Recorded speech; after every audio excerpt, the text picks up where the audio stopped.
Before the mustache, before the bandana, before the roar of packed arenas shouting Hulkomania, before the red and yellow, the flexing, the immortality, there was a quiet, awkward kid named Terry Bollea.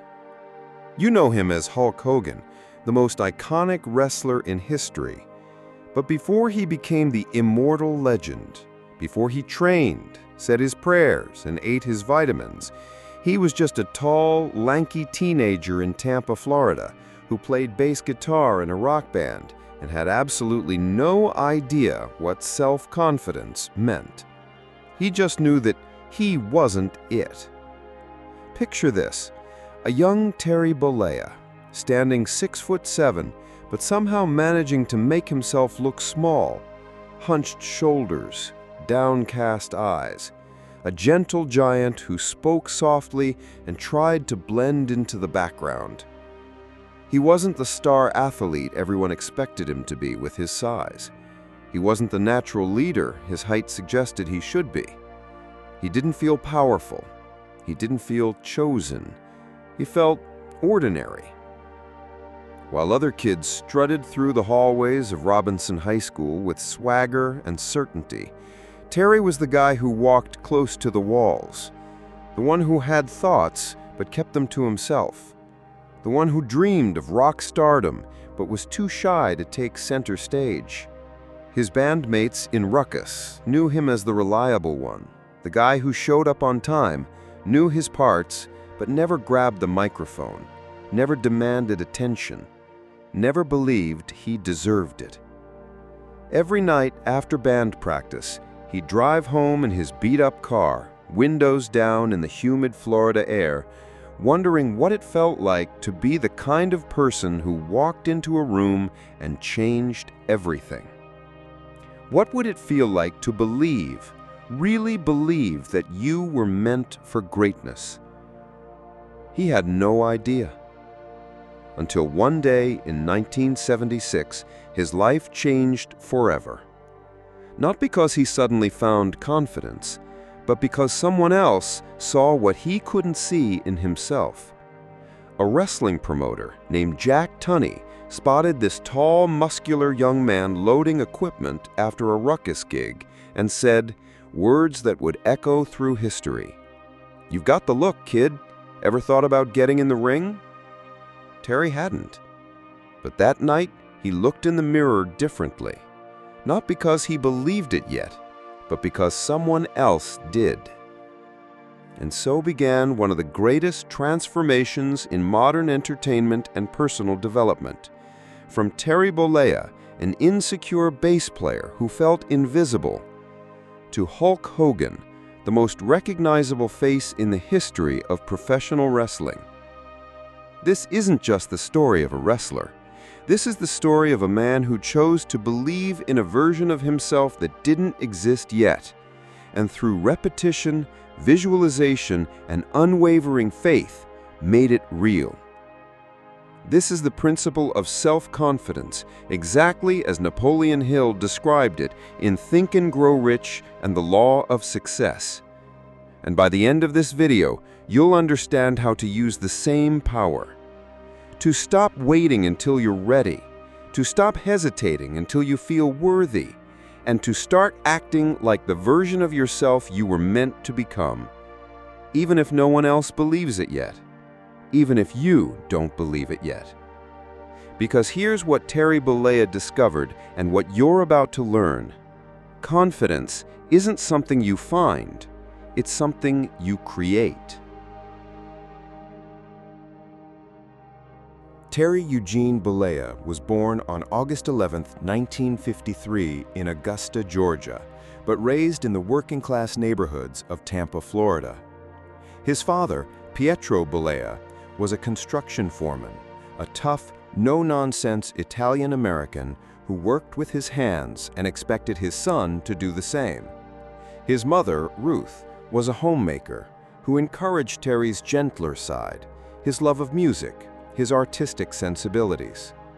From the beginning, Terry was caught between two worlds.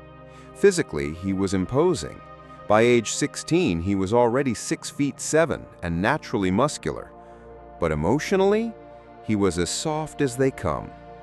He loved comic books, especially Marvel heroes like the Incredible Hulk and Thor, characters who possessed the confidence and power he dreamed of having. He collected baseball cards and dreamed of playing professionally, but despite his size, he lacked the killer instinct coaches were looking for. He was gentle in a world that rewarded aggression, thoughtful in environments that valued quick action, sensitive in a culture that celebrated toughness. In high school, his size made him a target for expectations he couldn't meet. "Why aren't you playing football?" teachers would ask. "You should be dominating the basketball court," coaches would suggest. "With your build, you could be anything," guidance counselors would tell him. But Terry didn't want to dominate anything. He wanted to play music. After barely graduating from Robinson High School, he enrolled at Hillsborough Community College, but dropped out after a year. College felt like another place where he was supposed to be someone he wasn't. Instead, he threw himself into music. He learned to play bass guitar and joined a local band called Ruckus. For a brief moment, this felt like his calling. Music was the one place where his sensitivity was an asset, where his gentleness had value. But even in Ruckus, Terry struggled with confidence. While his bandmates grabbed microphones and commanded audiences, Terry stayed in the back, playing his bass lines perfectly but invisibly. He was technically proficient, but emotionally absent, a supporting player in his own life. The band played small venues around Tampa Bay, pizza joints, local bars, high school dances. They had dreams of making it big, of getting discovered, of rock stardom. But as months turned into years, those dreams felt more and more distant. Terry worked construction during the day, just like his father. Every morning at 6 a.m., he'd put on his work boots, grab his lunch pail, and spend 8 hours pouring concrete, framing houses, doing honest work that left him exhausted but unfulfilled. At night, he'd come home covered in dust and sweat, shower, and head to band practice or a gig. The music was his escape, but even there, he felt like he was hiding. His bandmates started to notice. "Terry, you've got this incredible presence when you're not thinking about it," one of them told him after a particularly good show. "But then you get in your head and shrink." It was true. On rare occasions, usually when he forgot to be self-conscious, Terry would step forward, play with passion, move with power. The audience would respond. People would notice. But then the moment would pass, and he'd retreat back into his shell, convinced that any attention he'd received was a fluke. This cycle continued until November 1976. After a Ruckus show at a small club in Tampa, Terry was loading equipment into the van when a man approached him. The man was well-dressed, confident, with the kind of presence Terry had always envied. "I'm Jack Tunney. I promote wrestling matches around Florida. You've got an incredible look, son. Ever thought about getting in the ring?" Terry's first instinct was his usual response: doubt. "I don't know anything about wrestling." "I could teach you," Tunney replied, "but I can't teach you that presence you have. That's natural." Presence? Terry had never thought of himself as having presence. If anything, he spent most of his energy trying to minimize his presence, trying not to take up too much space. But Tunney saw something Terry couldn't see in himself. "Think about it," Tunney said, handing him a business card. "Wrestling isn't just about fighting. It's about becoming larger than life. It's about creating a character that people believe in. And sometimes that character becomes who you really are." 3 weeks later, Terry found himself standing outside Hiro Matsuda's wrestling school in Tampa. Matsuda was a legend, a tough Japanese wrestler who had trained some of the biggest names in the business.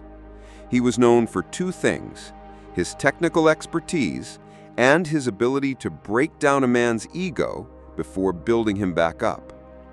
So, You want to be a wrestler?" Matsuda asked, looking Terry up and down. I think so," Terry replied. "Thinking isn't enough. This business will eat you alive if you're not certain. Are you certain?" Terry wasn't certain about anything, but for some reason, he said yes.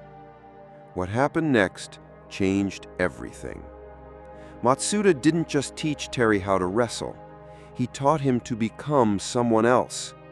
"In this ring," Matsuda would say during those brutal early training sessions, "Terry Bollea doesn't exist. Terry is too gentle, too uncertain, too worried about what other people think. In here, you create whoever you need to be." Day after day, Terry returned to that gym, learning how to fall without getting hurt, learning how to absorb punishment and keep fighting, learning how to move with purpose instead of apology. But more importantly, he was learning to inhabit a different identity. At first, it felt like acting. Matsuda would have him practice cutting promos, wrestling's term for the dramatic speeches wrestlers give to hype their matches. "Tell me why I should be afraid of you," Matsuda would command. And Terry would stumble through responses, his natural gentleness making every threat sound like a suggestion. "Again," Matsuda would shout, "louder, meaner, make me believe you." Slowly, something began to shift.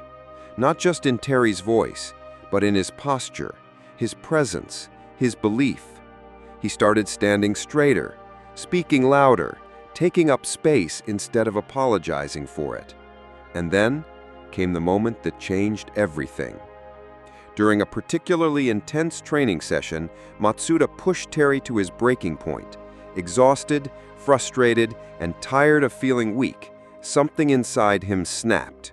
He exploded with a primal scream, flexed his massive arms, and for the first time in his life, felt truly powerful.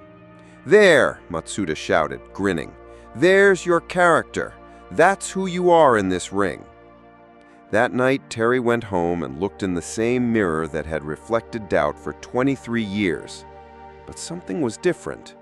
For just a moment, he didn't see Terry Bollea, the uncertain bass player.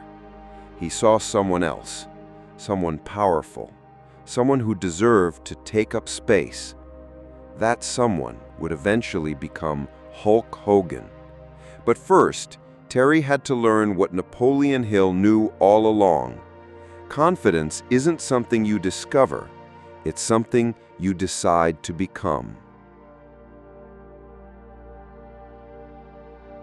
In 1937, Napoleon Hill published Think and Grow Rich, the culmination of 20 years spent studying over 500 successful individuals, from Andrew Carnegie to Henry Ford to Thomas Edison. His conclusion was revolutionary. Success wasn't about talent. It wasn't about luck. It wasn't about education or background or connections. Success was about self-confidence. But Hill wasn't talking about arrogance or false bravado. He was talking about something much deeper, much more scientific. He called it applied faith, the ability to believe in yourself so completely, so consistently, that your subconscious mind accepts that belief as fact and begins to manifest it in reality. Hill wrote, "Whatever the mind can conceive and believe, it can achieve." But here's what most people miss. Hill wasn't just talking about positive thinking. He was talking about a systematic process of mental conditioning that rewires your entire identity. And Terry Bollea, whether he knew it or not, was about to become a living example of Hill's principles in action. The self-confidence formula. In The Law of Success, Hill outlined his famous self-confidence formula, a daily practice that would transform anyone willing to apply it consistently. First, I know that I have the ability to achieve the object of my definite purpose in life. Terry didn't start with this belief. When he first walked into Hiro Matsuda's gym, he had no idea what his definite purpose was. But as he began training, as he began to inhabit this new identity, a purpose began to crystallize. He wanted to become the greatest professional wrestler in the world. Not Terry Bollea, the uncertain bass player. Hulk Hogan, the unstoppable force. Second, therefore, I demand of myself persistent, continuous action toward its attainment. This is where most people fail. They have the vision, but lack the consistency. Terry didn't make this mistake. Even when training was brutal, even when he felt like quitting, he showed up, day after day, month after month. He wasn't just practicing wrestling moves, he was practicing being confident, practicing being powerful, practicing being the man he wanted to become. Third, I know that my definite purpose in life will materialize through persistent action. Hill understood something profound about human psychology. We become what we repeatedly do. Every time Terry stepped into that ring, every time he practiced his persona, every time he chose to act confident instead of uncertain, he was literally rewiring his brain. Neuroscience now confirms what Hill intuited. Our brains are plastic. We can change our neural pathways through repetition and belief. Terry was unconsciously applying this principle. The power of autosuggestion. Hill also wrote extensively about autosuggestion, the practice of repeatedly feeding your subconscious mind specific thoughts and beliefs until they become automatic. And this is where Terry's transformation became truly remarkable. As he developed his Hulk Hogan persona, he wasn't just putting on an act, he was programming himself. Let me tell you something, brother. What you gonna do when Hulkamania runs wild on you? Train hard, say your prayers, and eat your vitamins. These weren't just catchphrases. They were mantras, affirmations, auto-suggestions that reinforced his new identity every time he spoke them. Hill wrote, any idea, plan, or purpose may be placed in the mind through repetition of thought. Terry was living this principle. Every time he said those words, he was telling his subconscious mind, this is who I am, this is what I believe, this is my reality. And slowly, inevitably, his subconscious mind began to accept this programming as truth. The transformation process. What happened to Terry Bollea between 1976 and 1984, when Hulkamania truly exploded onto the national scene, was a perfect case study in Hill's principles. He didn't just change his name and put on a costume. He systematically rebuilt his entire identity from the ground up. He changed how he walked, more swagger, more presence. He changed how he talked, deeper voice, more authority. He changed how he thought about himself, from victim to victor, from follower to leader.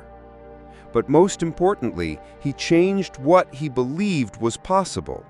And here's the crucial point that Napoleon Hill emphasized. Faith is the starting point of all accumulation of riches. Terry had to have faith in a version of himself that didn't exist yet. He had to believe in Hulk Hogan before Hulk Hogan was real. This is what Napoleon Hill called synthetic faith, deliberately chosen belief that eventually becomes natural, automatic, unshakable. Terry chose to believe he was destined for greatness. He chose to believe he had something special to offer the world. He chose to believe that the shy bass player from Tampa could become an international icon.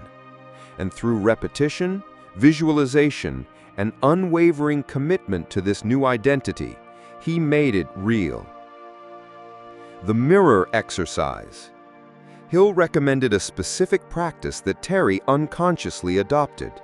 Stand in front of a mirror and speak your definite purpose out loud, with emotion, with conviction, every single day. Terry did this constantly, not just in actual mirrors, but in the mirror of the wrestling ring, in front of thousands of people who became his reflection. Every time the crowd chanted Hulkamania, they were reflecting back to him the identity he had chosen to create. Every time a child asked for his autograph, they were confirming that his transformation was real. Every time he flexed and posed, he was reinforcing his belief in his own power. This is the secret that most people never understand. Confidence isn't something you find inside yourself. It's something you create through deliberate, consistent action. And once you create it, once you repeat it enough, once you believe it deeply enough, it becomes who you are.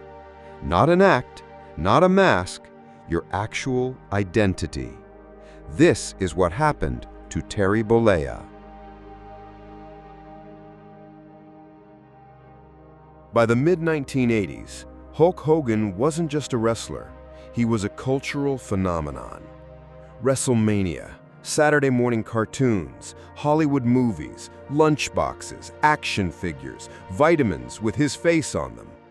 He had transcended sports entertainment and become a symbol of American optimism, strength, and the belief that good guys always win.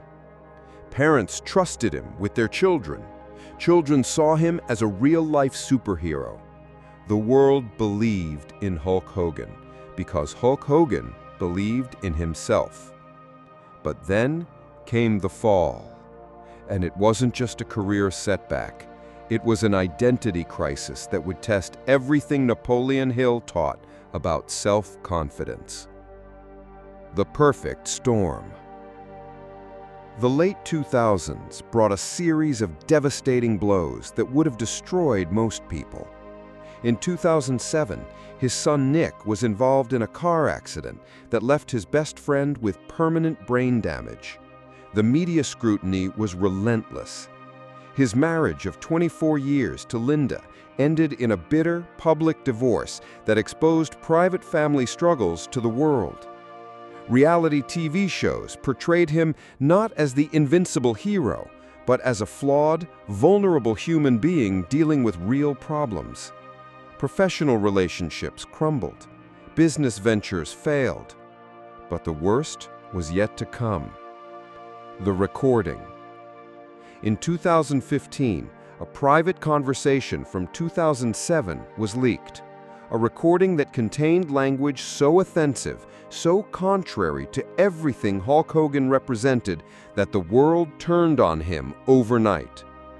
WWE immediately erased him from their Hall of Fame. His name was removed from their website. Sponsors dropped him. Friends distanced themselves. The media, which had once celebrated him, now portrayed him as a fallen idol.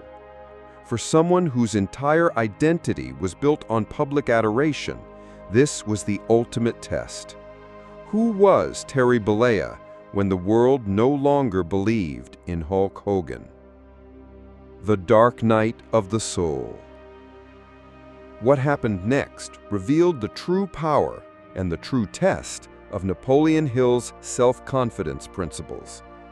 Most people, when faced with such complete public rejection, would have simply disappeared, retreated, given up.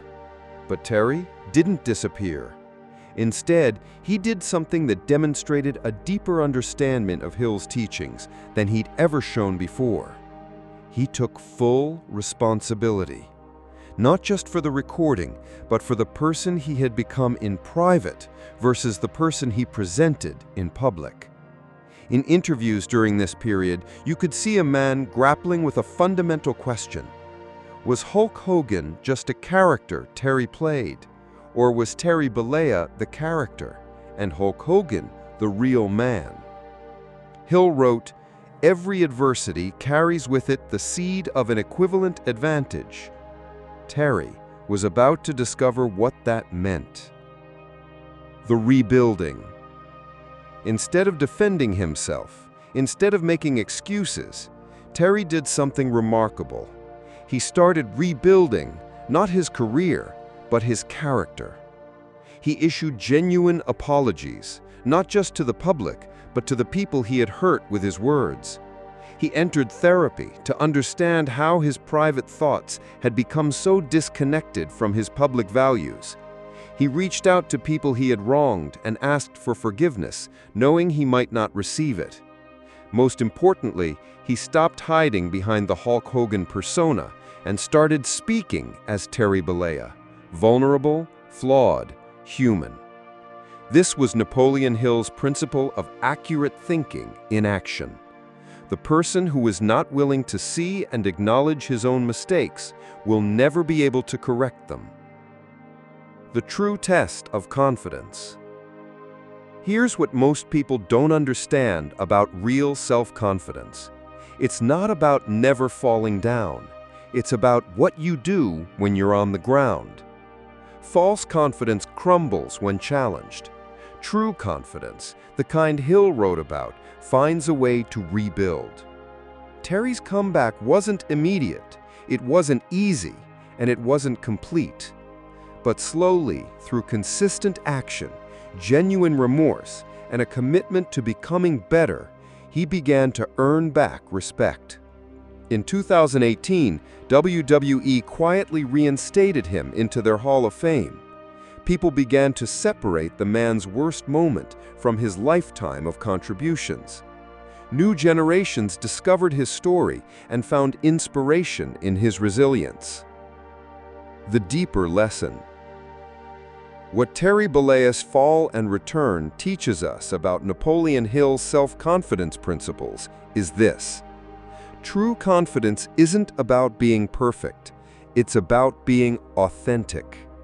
True confidence isn't about never making mistakes, it's about taking responsibility when you do.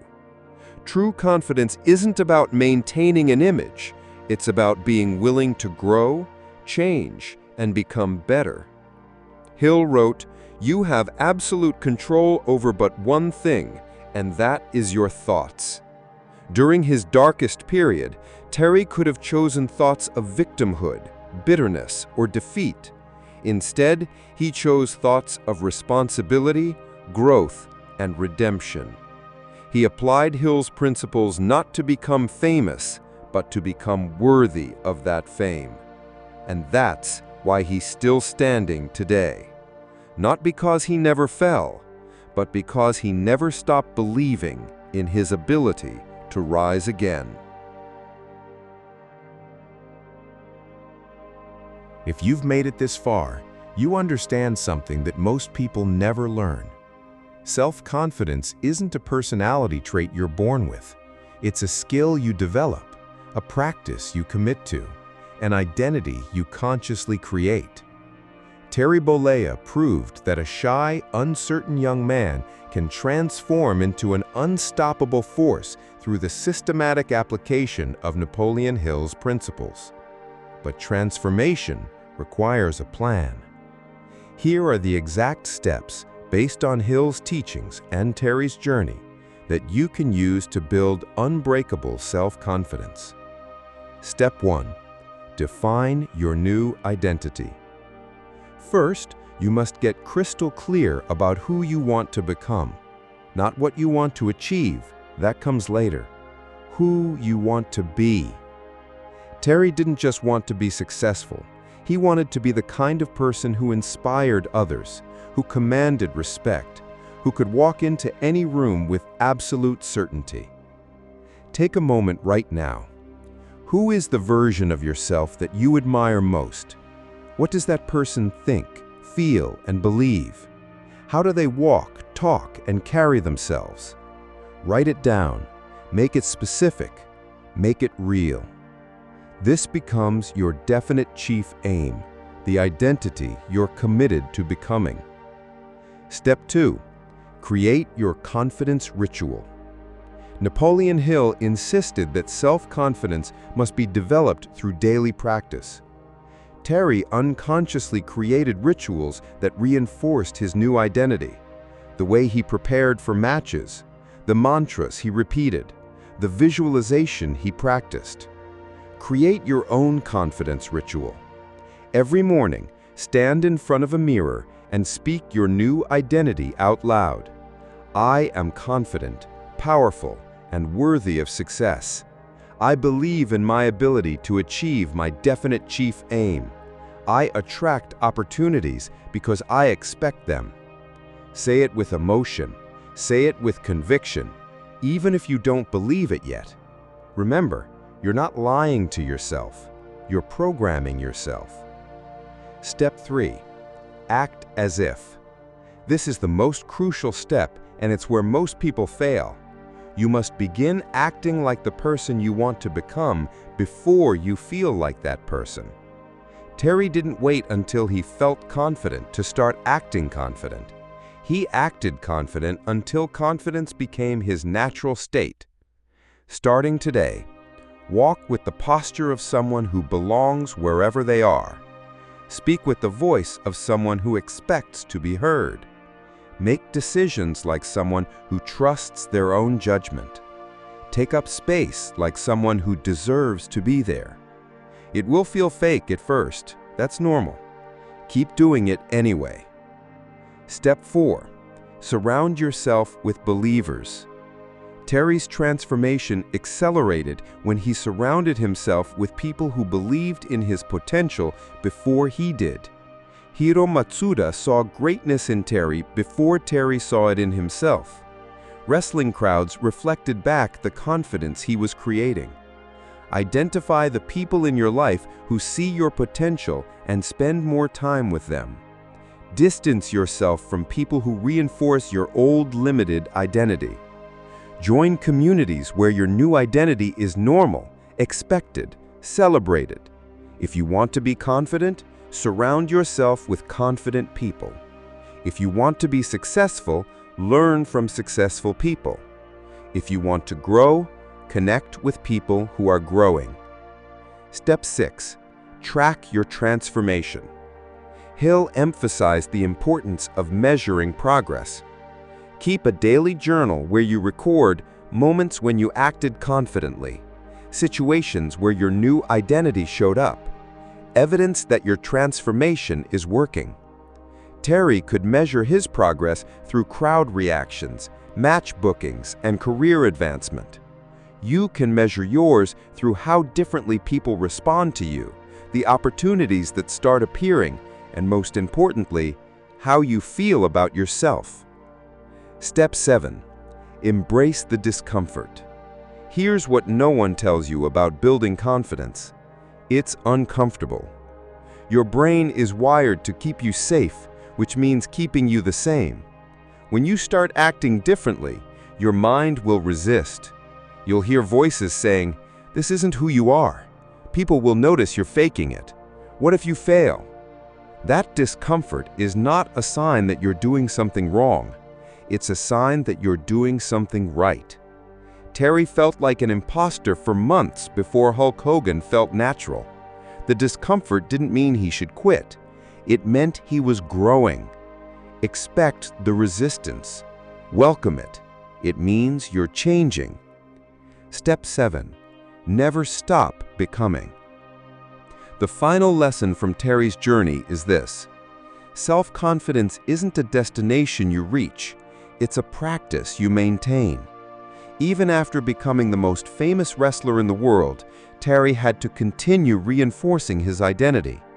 Even after his fall and comeback, he had to keep choosing who he wanted to be. The person you're becoming is stronger than any challenge you'll face. Your transformation starts now. You now have the same tools that transformed Terry Bollea into Hulk Hogan. You understand the same principles that Napoleon Hill taught to thousands of successful people. The only question left is, will you use them? Will you commit to becoming the person you were meant to be? Will you act with confidence before you feel confident? Will you believe in your potential even when no one else does? Or will you stay comfortable with who you've always been? The choice is yours. But remember, every day you wait is a day that the world doesn't get to experience the incredible person you're capable of becoming. And that's not just your loss, it's everyone's loss. If this video has shown you something you didn't see before, if Terry Bollea's transformation has inspired you to start your own, if you're ready to stop waiting and start becoming, then I need you to do 3 things right now. First, hit that subscribe button and ring the notification bell. Why? Because this channel is dedicated to one thing: helping you become the most confident, successful version of yourself possible. Every week, we dive deep into the stories and principles that can transform your life. Stories like Terry Bollea's, principles like Napoleon Hill's. But more importantly, we create a community of people who are committed to growth, who believe in potential, who support each other's transformation. When you subscribe, you're not just following a channel. You're joining a movement of people who refuse to settle for who they used to be. Second, give this video a thumbs up if it added value to your life. That like isn't just for me, though I appreciate it immensely. It's for the algorithm that decides whether other people who need to hear this message will ever find it. Your like could be the reason someone else discovers the confidence they never knew they had. Your like could be the catalyst for someone else's transformation. That's a pretty powerful way to change the world, don't you think? Third, share this video with one person who needs to hear it. We all know someone who has incredible potential but doesn't see it in themselves yet. Someone who's talented but lacks confidence. Someone who has dreams but hasn't found the courage to pursue them. Send them this video, not because you think they're broken, but because you believe they're capable of so much more. Be their hero Matsuda. Be the person who sees their potential before they do. Be the catalyst for their transformation. And remember, every great story starts with someone believing that change is possible. Terry Bollea believed it. Napoleon Hill proved it. Now it's your turn to live it. I'll see you in the next video, where we'll explore another incredible transformation and the principles that made it possible. Until then, remember, you have everything you need to become everything you want. The only question is, what are you waiting for?